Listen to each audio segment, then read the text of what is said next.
Imagine for a moment that the small, almost unnoticeable decisions you make today could quietly, but really profoundly reshape your entire future. Hmm. Not through some big dramatic overhaul, but through this steady, consistent buildup of tiny efforts. Right.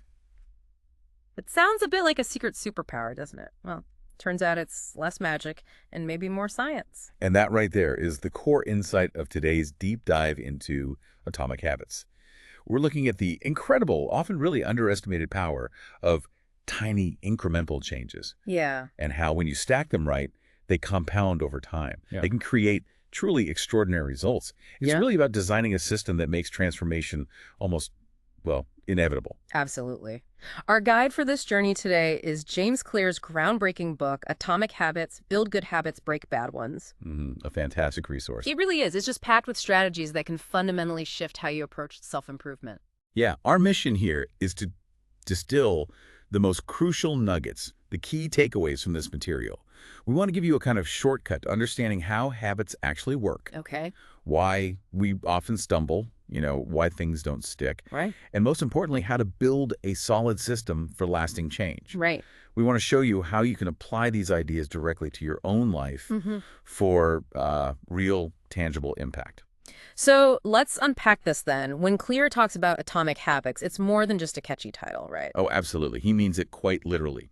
Habits as these tiny fundamental building blocks. It's like atoms. Exactly, like atoms. Individually small, but incredibly powerful when you repeat them hundreds, maybe thousands of times. Okay. The real power isn't in just one single 1% improvement here or there. Yeah. It's in thousands of them, layering together, becoming part of a well-oiled system. What's really insightful there, I think, is how he compares habits to compound interest. Ah, yes, the compound interest of self-improvement. That's such a great analogy. It really is, because we're often looking for those big, quick wins, right? But this forces you to rethink what success actually looks like. Just like money multiplies when you reinvest it, the effect of these small, consistent habits multiplies too. They might seem insignificant day to day. You barely notice them sometimes. Exactly. But the cumulative impact over months, over years, it can be genuinely life-altering. That's the bit that really hit home for me. Think about the stat he uses. If you can just get 1% better at something each day for a year, you end up something like 37 times better than when you started. It's incredible when you actually calculate it. 37 times. Apply that to any goal you have: losing weight, learning a skill, growing a business. And the flip side is just as powerful, maybe even more sobering. Oh, yeah. Bad habits compound, too. Those tiny, daily 1% errors. They can quietly, almost sneakily, lead to really toxic results down the line. Which brings us to a really crucial and often frustrating part of change that Clear points out, the lag factor. The lag factor, right. Explain that a bit. Basically, your outcomes, the results you see, will always lag behind your habits. Yeah. Your current financial situation, for example, that's a lagging measure of your past saving or spending habits. Okay, got it. And because those results aren't immediate, what happens? We start making changes, we don't see instant progress, and then, well, we often just give up. Yep. Understandably, sometimes. So, if consistency is key, but the results are delayed, how do you stay motivated? This is where Clear brings in that concept that, for me, was a huge aha moment. Let me guess. The plateau of latent potential. Exactly. The plateau of latent potential. It's that hidden period where all your effort is building up, accumulating silently under the surface, but you can't see it yet. And that's precisely why people throw in the towel, often right before they're about to break through. Exactly. Your effort isn't wasted, it's being stored. It's building potential. And when you do finally break through that plateau, it often looks like overnight success to other people. Right, but it's not overnight at all. Not at all. It's the natural result of all those consistent, tiny improvements you've been making all along, unseen. It's such a powerful reminder to just trust the process, even when the immediate payoff isn't obvious. Okay, so given all the delayed results, the compounding, the need for consistency, what's the big takeaway from making change stick? Clear really challenges a basic assumption many of us have, and it's about shifting our focus completely. He argues we should pretty much forget about goals and concentrate instead on systems. This is such a core pivot in his thinking. Yeah. Goals are the results you want, right? The gold medal, the clean desk, finishing the marathon. Yeah. Systems, on the other hand, are the processes, the repeatable actions that lead to those results. Okay. And Clear's big message here is If you focus on improving your system, the goal will mostly take care of itself. But why? Why do systems trump goals? He gives, what, 4 key reasons? Yeah, 4 really compelling ones. First, winners and losers often have the exact same goals. Think about it. Every athlete in the Olympics wants the gold medal. Yeah. Every entrepreneur wants a successful business. It's not the goal that separates them. It's their systems. Exactly. It's the systems they have in place to execute day in, day out. Okay, that makes sense. What's the second reason? Second, achieving a goal is, by its nature, a momentary change. If your goal is just to tidy your room, and you do it great, goal achieved. Feels good for a bit. For a bit. But if you haven't changed the underlying system for how you manage your stuff, that room is just going to get messy again. Right. It's not sustainable. Precisely. The change isn't sustainable without tweaking the system. And here's one that really got me thinking. Goals can actually restrict your happiness. Explain that one. Well, we often operate under this assumption like, once I reach this goal, then I'll finally be happy. Yeah, the I'll be happy when trap. Exactly. And it sets you up for disappointment. Either you hit the goal and then you're immediately looking for the next thing, or you don't hit it and you feel like a failure. Claire argues the real lasting satisfaction comes from falling in love with the process, with the system itself, not just chasing the destination. And the fourth point, goals can sometimes be at odds with long-term progress. How so? Well, think about someone training really hard for a marathon. Once the race is over, if that finish line was the only thing driving them, their motivation just disappears. it can, yeah. Yeah. Their running might just stop completely. The goal served its purpose, but if they didn't develop a love for the actual system of running, poof, motivation gone. Wow. So the really powerful takeaway here is, it's profound, actually. If you're struggling to change your habits, the problem probably isn't you. Right. It's almost always your system. As Claire puts it so bluntly, you do not rise to the level of your goals, you fall to the level of your system. That's such a key quote. It really is. Yeah. So the solution lies in designing a system that actually works for you, that supports you. And this shift in focus from goals to systems, it naturally leads us to what Clear calls the deepest layer of behavior change. Yeah. He talks about 3 layers, right? Yeah, outcomes, processes, and identity. Exactly. Outcomes are what you get. Processes are what you do. And identity is what you believe. And most people, when they try to change, they focus almost entirely on the outcomes and the processes. Like, I want to lose weight. That's the outcome. So I'll follow this diet. That's the process. But they often completely overlook the identity piece.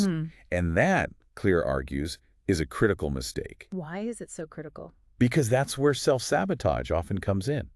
Your ingrained old identity can just totally undermine your best intentions and plans. You might rationally want to be healthier, but if deep down you still see yourself as someone who prioritizes comfort over effort, you're always going to be pulled towards relaxing on the couch instead of going for that run. So true behavior change. It's actually identity change. Fundamentally, yes. Yeah. Motivation might get you started on a new habit, sure. Yeah. But it's your identity, who you believe you are, that sustains it long term. If you genuinely start to see yourself as an athlete, working out isn't a chore anymore. It's just what athletes do. It becomes natural. So it's clear then that even good habits, rational ones, they're likely to fail if they clash with your underlying identity. This identity conflict feels like such a common struggle. It really is. Does Clear offer a practical first step for someone who feels like their current identity is working against them? He does. He argues that your identity isn't set in stone. It's built up through evidence. Evidence. Yeah. Every single action you take, no matter how small, is like casting a vote for the type of person you want to become. I like that. A vote. One vote won't instantly change your beliefs, obviously, but as those votes accumulate day after day, week after week. The evidence builds up. Exactly. The evidence for your new identity becomes undeniable. It's this gradual, self-reinforcing process. So he simplifies it into a 2-step process. Yeah, pretty much. Yeah. Step 1, decide the type of person you want to be. What are your values? What do you stand for? Step 2, prove it to yourself with small wins. Those atomic habits. They are the mechanism for casting those votes. And that creates this feedback loop he talks about. Precisely. Habits shape identity, and then identity shapes habits. It becomes this powerful, positive cycle. So the core message with Atomic Habits, it isn't just about having something new, like a clean house or more money. No, it's much deeper than that. It's about becoming someone different. Exactly. That shift in focus from having to becoming, that can truly revolutionize how you approach growth. Okay, so to really get practical about how to implement these changes, Clear breaks down behavior into the habit loop. The 4 steps. Right. Cue, craving, response, and reward. Can you walk us through those quickly? Sure. The cue is the trigger. It's the bit of information that tells your brain, hey, initiate this behavior. There's a reward coming. Okay. That leads to the craving. And the craving isn't usually for the habit itself, but for the change in state or feeling that habit promises. Ah, right. The feeling. Then comes the response. That's the actual habit you perform. Could be a thought, could be an action. Got it. And finally, the response delivers the reward, the satisfaction, the relief, whatever it is. And that closes the loop and tells your brain, hey, this was good. Let's remember this for next time. So it's this continuous cycle. Cue, craving, response, reward. Cue again. Exactly. It's a neurological feedback loop. And that's what allows habits over time to become so deeply ingrained, so automatic. And understanding this loop isn't just like interesting theory. No, not at all. It's like getting the user manual for your own brain, right? It gives you Uh, the power to consciously redesign behaviors that feel automatic or out of control. Absolutely. Once you understand the blueprint, you can start tinkering with it. And that's where Clear's 4 laws of behavior change come in. The 4 laws. This is a really practical framework. It is. It's designed to transform each step of that habit loop we just talked about. It helps you engineer good habits and, just as importantly, dismantle the bad ones. And what's really neat is the inversion principle. Breaking a bad habit is always the opposite, the inversion of building a good one. So for any behavior you want to change, you just ask yourself these 4 basic questions. Right. Number 1, how can I make it obvious? How can I make it attractive? 3. How can I make it easy? And finally, How can I make it satisfying? okay, let's dive into the first law. Make it obvious. So, before you can build new habits, you first need to be aware of your current ones. And this is often trickier than it sounds because so many habits are just unconscious. We don't even realize we're doing them. Exactly. That's why Clear suggests the habit scorecard. Right. You literally list your daily routines. And then you mark them. Plus for a good habit, for a bad one, for neutral. The point initially isn't to judge or change anything, Just awareness. just awareness. And he even mentions that technique, pointing and calling. Yeah, saying things out loud. Right. Like literally saying, I'm about to eat this cookie. This does not align with my health goals. It sounds a bit odd, maybe, but it forces a moment of conscious awareness right when you need it. Okay, so that's about awareness. What about starting new habits? How do you make them obvious? This is where implementation intentions are super powerful. Okay, implementation intentions. Break that down. It's about turning vague desires into concrete plans. So instead of just saying, I want to meditate more. Which is easy to forget or put off. Exactly. You make a specific plan. When my alarm goes off at 7 a.m., I will sit on my meditation cushion in the living room for 5 minutes. So it's the when situation, I will response at time, place formula. Precisely. And the research shows people who make specific plans like this are way more likely to actually follow through. And I found habit stacking really useful too. Oh, yeah, that's another great one. Explain that. You basically find a habit you already do consistently, like brushing your teeth or making coffee. Something automatic. Right. And you stack your new desired habit right on top of it. So it becomes, after I pour my morning coffee, I will write 1 sentence in my journal. Or, after I take off my work shoes, I will change into my workout clothes.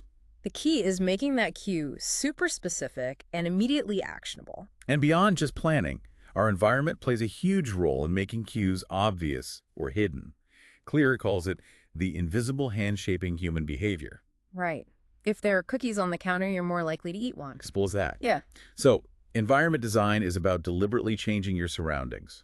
Make the cues for good habits visible and accessible. Hide or remove the cues for bad habits. Which leads perfectly into the inversion for breaking bad habits. Make it invisible. Exactly. And here's a key insight. What we call self-control is often less about willpower and more about structuring your environment. People who seem really disciplined, they're often just really good at avoiding tempting situations in the first place. Self-control is more of a short-term fix. So if scrolling social media makes you feel bad, the practical step is Get it off your phone, or at least make it harder to access.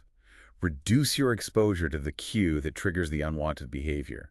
Make it invisible. okay. Law number 2, make it attractive. Right. How do you make a habit something you actually want to do, or at least associate with pleasure? Huh.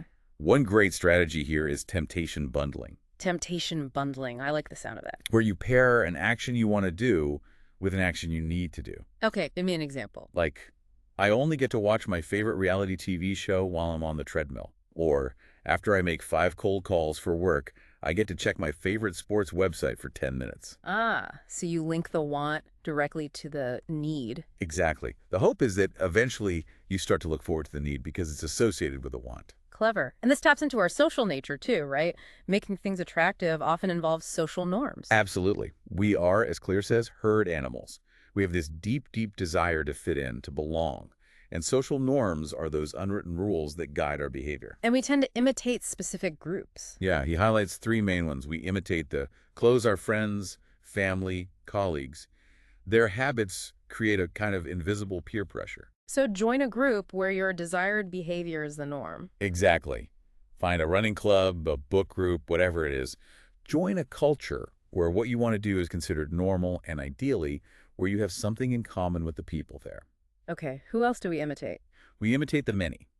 When we're unsure how to act, we look to the group. It's why we check Amazon reviews or look around a restaurant to see what others are ordering. Right, social proof. And third, we imitate the powerful. We tend to copy behaviors that we believe will earn us respect, approval, status, or prestige. Okay, so that's making good habits attractive. What about the inversion? Make it unattractive for bad habits. This involves understanding the underlying motive behind the bad habit. Clear makes a great point. Many bad habits are just modern-day, often poor, solutions to ancient desires. Like what? Like endlessly scrolling social media might be trying to satisfy a deep need for connection or social acceptance. Binge-watching TV might be seeking relaxation or escape. So the craving isn't really for the Instagram feed itself. Exactly. It's for the feeling it promises connection, validation, whatever. So to make it unattractive, you need to reframe the benefits. Highlight the downsides. And find better ways to satisfy that underlying motive. Precisely. If the motive behind smoking is stress relief, find a healthier way to manage stress exercise, meditation, talking to someone. Frame the bad habit in a negative light and emphasize the benefits of avoiding it. Got it. Okay, law number 3, make it easy. This one seems obvious, but it's crucial. And it starts with understanding the difference between motion and action. Motion versus action. Motion is planning, strategizing, learning, reading about doing the thing. Action is actually doing the thing. And we often get stuck in motion. We do. Yeah. Because motion feels productive, but it doesn't actually produce results. And critically, it doesn't involve the risk of failure or the effort of actually doing the work. It's a form of procrastination, really. It often is, yeah. The key takeaway is that early action leads to outcomes. And habits are built through repetition, through frequency, not through perfection or time spent thinking about it. Your current habits are ingrained because you've repeated them hundreds, thousands of times. Exactly. And new habits need that same frequency. So the most effective way to ensure you get those reps in is to make the action as easy as humanly possible. Which ties into the law of least effort. We are fundamentally wired to conserve energy. We naturally gravitate towards the easiest option, the path of least resistance. So use that to your advantage. Absolutely. Reduce the friction for your good habits. Make the right thing the easy thing. Like laying out your gym clothes the night before. Perfect example. Or prepping healthy meals in advance. And conversely, increase the friction for your bad habits. Make the wrong thing harder to do. Like unplugging the TV after use, or keeping junk food on a high shelf. Exactly. Those little bits of friction can make a surprising difference. And one of my favorite tactics from the book falls under this law, the 2-minute rule. Ah, yes. So simple, so effective. Explain it. The rule is, when you start a new habit, it should take less than 2 minutes to do. Read 1 page. Do 1 push-up. Meditate for 1 minute. Put on your running shoes. Right. It seems almost too small, but it works because it lowers the barrier to entry so much. It just gets you started. It acts as a gateway habit. And crucially, even doing the 2-minute version reinforces your desired identity. How so? Well, showing up and reading 1 page still makes you a reader. Doing 1 push-up still casts a vote for being someone who exercises. Going to the gym for just 5 minutes makes you someone who doesn't miss workouts. It's about showing up consistently. It's all about showing up. The goal is to master the art of showing up. You can optimize and improve later.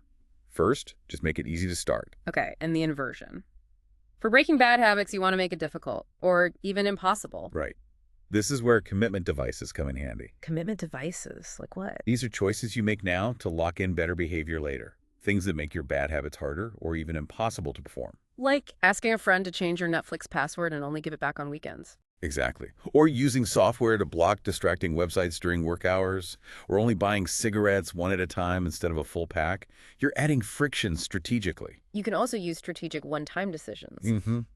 Single actions that deliver ongoing benefits by making good habits easier or bad habits harder. Like buying a really comfortable mattress to improve sleep. Or getting a water filter to encourage drinking more water. Or setting up automatic bill payments or savings transfers using technology to automate good financial habits. Make the bad habit difficult, automate the good one. Okay, finally, law number 4, make it satisfying. This is critical because what is immediately rewarded is repeated. What is immediately punished is avoided. But the problem with many good habits is The reward is delayed. Eating healthy, exercising, saving money, the real payoff comes weeks, months, even years later. But the cost, the sacrifice, is immediate. and our brains are wired for instant gratification. They absolutely are. We prioritize the present moment. So the challenge is to find a way to bring the reward into the present, to feel successful now. How do you do that? You need to inject some form of immediate satisfaction into the process. Set up a little reward system for yourself. Like the example you gave earlier, transferring money to a vacation fund each week you avoid alcohol. Exactly.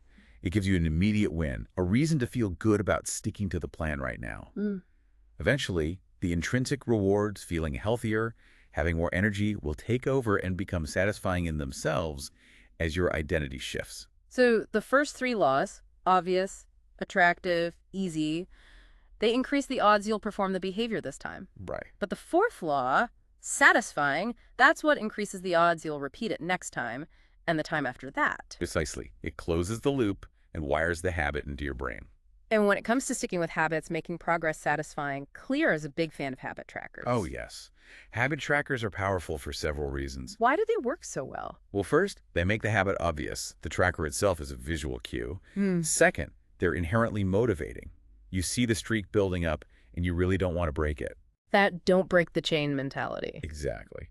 And third, it feels satisfying just to mark that X on the calendar or check the box. It's a small, immediate reward. Plus, it provides clear evidence that you're casting those votes for your desired identity. You see the progress you're making. And what about when you inevitably miss a day? Because it happens. It absolutely happens to everyone. The key is not to fall into the all-or-nothing trap. The rule is never miss twice. Never miss twice. As Claire says, missing once is an accident. Missing twice is the start of a new habit. Successful people aren't perfect. They just get back on track incredibly quickly after a slip-up. Don't let one missed workout turn into 2, then 3. Rebound fast. Okay, so those are the 4 laws. But Clear also offers some more advanced ideas for sustaining progress long term. He does. He talks about talent, for instance. Right. The role of genes. Yeah, and his point isn't that genes determine everything, but that they can guide you. Genes don't remove the need for hard work. They tell you what might be worth working hard on. Play a game that favors your strengths. Or find a way to create a game that does. Align your habits with your natural inclinations where possible. And then there's the Goldilocks rule. This is about staying motivated once a habit is established. You need to find tasks that are right at the edge of your current abilities. Not too hard, not too easy. Exactly. Just right the Goldilocks zone. Tasks that are too easy become boring. Tasks that are too hard lead to frustration and failure. You need that optimal level of challenge to stay engaged. And he warns about the biggest threat to long-term success. Which, surprisingly, isn't failure. It's boredom. Boredom. Yeah. Even the most successful people feel bored or unmotivated sometimes when doing the work. The difference is they find a way to push through it. They stick with the system even when it's not exciting anymore. Professionals stick to the schedule. Amateurs let life get in the way. Wow, that's a powerful distinction. It really is. Falling in love with boredom, or at least tolerating it, is crucial for mastery. And speaking of mastery, how do you keep improving? Avoid hitting a plateau and just staying there. You need a system for reflection and review. Hmm. The journey to mastery requires continuous refinement. Clear emphasizes that you need to periodically step back, look at your progress objectively, assess what's working and what's not, and consciously plan how to reach the next level. Don't become complacent, especially when things seem to be going well. Always be learning, always be tweaking the system. It's that constant loop of practice, feedback, and refinement. Okay, so let's try to wrap this all up, this deep dive into atomic habits. Yeah. What are the absolute core ideas? Well, first, recognize the immense, almost hidden power of those tiny 1% improvements. They compound quietly over time into massive change. Right. Second, shift your focus. Stop obsessing over goals and start building robust systems. Let the system deliver the results. Third, understand that true, deep, lasting change is fundamentally identity change. It's about becoming the person you want to be, one small habit, one vote at a time. And fourth, use the practical toolkit, the 4 laws of behavior change. Make it obvious, make it attractive, make it easy, and make it satisfying. Use these laws and their inversions to consciously design habits that stick. These aren't just interesting ideas, they're really actionable strategies for designing a life that works for you. Absolutely, and remember that key insight. Huh. If you're struggling, the problem likely isn't you. It's your system. And this deep dive hopefully has given you a powerful set of tools to start building lighter systems right now. So maybe the final thought to leave you with is this. How might just one small, seemingly insignificant vote for the identity you want, if you took that action today, how might that compound into a radically different you by this time next year? What's just one tiny system tweak, one small change based on these laws that you could implement right now to start passing those votes?